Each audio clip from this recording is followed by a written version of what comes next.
So a lot has gone on in gaming world in the last couple of days. First of all, and this is the one that impacts me the most, I would say, is Assassin's Creed has been delayed by another 3 months. Which, as much as it is annoying, because I am or was kind of looking forward to Assassin's Creed Shadow in November, um, it's probably a good thing. Usually, if games are delayed, it's because they want to actually fix something, and I would rather them fix something and us get a finished product than us pay for a full price game and then be effectively beta testing it ourselves. We do not want a repeat of a decade ago with Assassin's Creed Unity. So that's an interesting thing. And a lot of people are saying that they've done it because they're scared of the recent Ghost of, is it Yotei announcement, the Ghost of Tsushima sequel, or some people are calling it a spin-off, but I'm pretty sure it's supposed to be a full-fledged sequel. But I don't feel like that would be very smart of them to do if that was the reasoning. Realistically, you'd think they'd want to release it as far away from that as they possibly could, not make it closer to it, because I'm pretty sure that that is supposed to be releasing in 2025 as well. It would seem illogical for them to be trying to compete with it rather than releasing it separately. Like, it would have made more sense for them to release it in November, far away from Ghost of Yotei. So, yeah, on the topic of the Ghost sequel, I can't believe the amount of people on the internet that are crying about the fact that we're going to be playing as a woman. It's not that I don't understand this thought process. Do you know what some of the most beloved games are? For example, just off the top of my head, Telltale's Walking Dead. We play as Clementine for 3 or 4 of those seasons. You know, there simply being not a man doesn't make a game bad. Now, granted, there are things that they could do through the game as a woman that would make it potentially not good, but I doubt they'll go that route because that would be rare in modern day. But like, I'm sure it's going to be good. I have a lot of faith in what they're doing with every game they've made for a long time. So I hope it's going to be good. I'm looking forward to it. Ghost of Tsushima is one of the rare games that I will 100%. I've only played it through once, and I've had an itch to play it for a while, and now I'm debating whether or not I should play it again, or whether or not I should wait, considering the fact that the sequel's coming out. I don't know. Horizon Zero Dawn's getting a remaster that almost nobody asked for, compared to games that people have wanted remastered forever, like Bloodborne, but I think in reality, Bloodborne is probably not getting a remaster until, like... I can foresee them doing a Demon's Souls with Bloodborne. I really can, because just the way Demon's Souls was console exclusive to PlayStation 3, I could see them potentially one day down the line, PlayStation 6 comes out and Bloodborne Remake is like one of the launch titles. Could you imagine them doing that? I think they should, or could. So I don't think we'll see Bloodborne Remaster on the PS5. Although realistically, I'm still of the opinion that the majority of the games that need a remake or a remaster are games that are stuck on the consoles they released on. You can play Bloodborne on a PS5, it's just 30 frames a second. That is the only problem. If they just unlock the frame rate, I wouldn't even want a remaster in the first place. The game looks pretty as it is. I think that reality... I wish that remakes and remasters were more for games that are stuck on the consoles that they are on.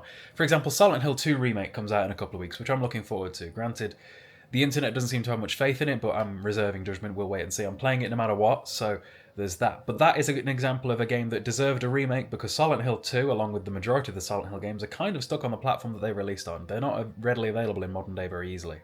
And I'm sure somebody's going to go, oh, but you can do the PC Enhanced Edition. Yes, you can, but it's not accessible. Anything that you have to do that's faffing around on a PC, right? The general population, the general consumer is not going to be doesn't even know it exists, right? The majority of gamers out there don't know what emulation is. They just don't. So like saying, oh, you don't need to remake it because you can emulate it, that's not a valid one. It really isn't.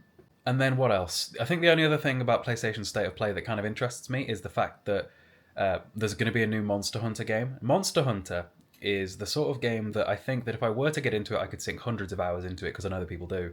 It's just a franchise that I've never really been able to get into. I put a couple of hours into Monster Hunter World back when that came out, but it really wasn't my thing at the time. I don't know, I couldn't get into it, but I'm trying to try new stuff recently, so I'll probably wait for that to come out. I'm assuming it's a full-fledged game and not just, another spin-off, because I feel like that is a thing that keeps happening these days, is that spin-offs get full-fledged releases, whereas they wouldn't have used to got there. They'd have been like standalone DLC more frequently. We had this weird transitional period where DLC would come out for a game, and then they went, actually, we can make more money if we put that DLC on a disc and sell it.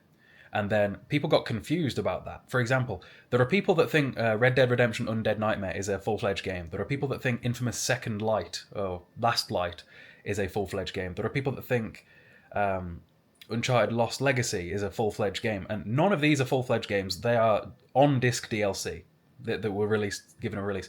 Dishonored: Death of the Outsider, there's another one. But now I think we've come so far that they don't even pretend to be DLC at all anymore, and they just call it a spin-off and put it on a disc. And I hope that that's not what Monster Hunter Wilds is going to be. I don't think it is. I'm pretty sure it's supposed to be a full-fledged game, so I'm kind of looking forward to it. In collecting and gaming updates, I have currently got a bid on an eBay game that I'm currently the highest bidder. I've lost this game before when it came down to bidding, even though I kept putting more and more money down. But right now the bids are pretty low and it only ends in 2 more days. So if I get it for anywhere near the price I bid for it, I'm considering that a win, considering I've been willing to pay nearly double what I've currently bid for it before. In which case I do think I should win, because I don't think everybody else that is bidding for it seems to want to put as much down. Like, I beat the guy that bid before me only beat it by like £1, whereas I've put way more down because I really want this game. The condition of it's not too bad, but realistically it's the front cover that you really want this for. I've got it open on a monitor that I'm keeping an eye on just because I refuse to lose this bid. But I'll do a video on that if I win/when it gets here. We'll see. So yeah, what did you guys think of PlayStation's state of play? Are you disappointed? Are you annoyed? I feel like the majority of people go into these things not exactly expecting much. It kind of makes me miss the days of old E3. I remember being a teenager and like watching E3 live streams and all these announcement live streams and being blown away by everything they would show us. Granted, there was a bit of a problem where for a while they were showing us games that would not come out for years. I remember that similarly to like Dead Island 2, Sleeping Dogs was a game that it just felt like was never going to happen because there was such a gap between its announcement and its release date that it was crazy.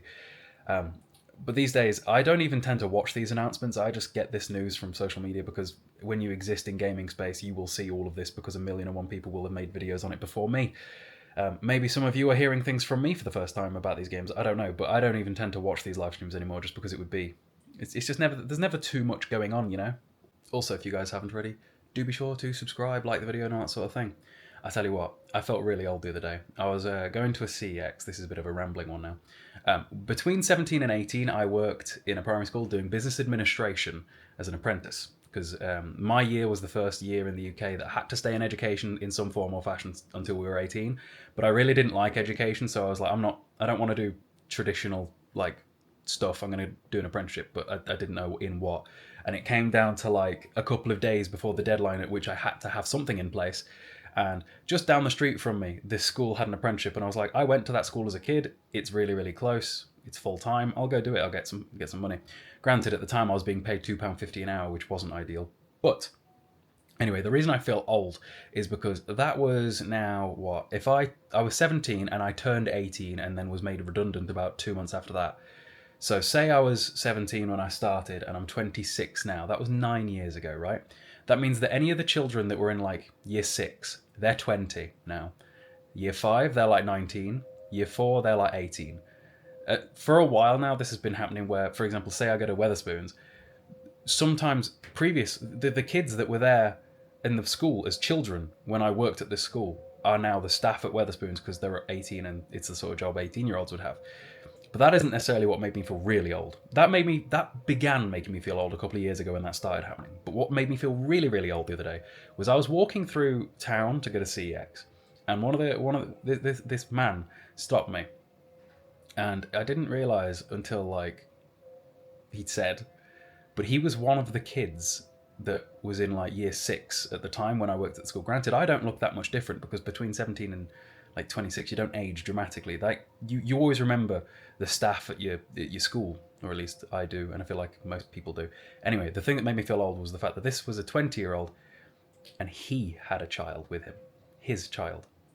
The kids that were children when I worked at a primary school are now old enough that they themselves have got children. That makes me feel a little bit old.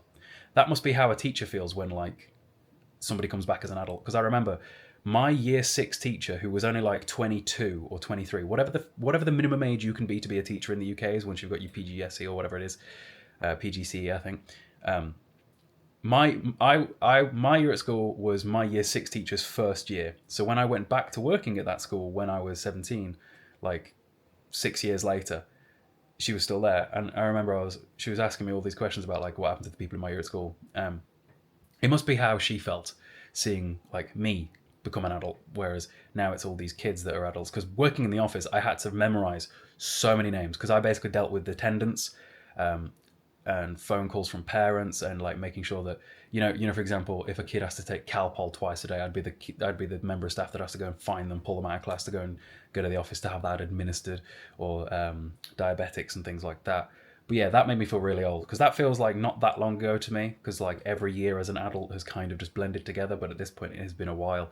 It has been 10 years for me since I've left high school. Realistically, the gap, this is the mad one. Realistically, the gap between me working at the primary school, the gap between me attending the primary school as a child myself to working at the primary school as an adult, was a smaller gap now than working as an adult to now, which is crazy, because that was like 5 years, and now it's been another 8 to 9. It's been next year. It's been 15 years since I stopped working at that. Since I stopped attending that school as a kid. Time's flowing. Time's flying. Anyway, yeah. What was your thoughts on State of Play? I just thought I'd ramble about that because it was an interesting one that happened on my way to CX that made me feel old.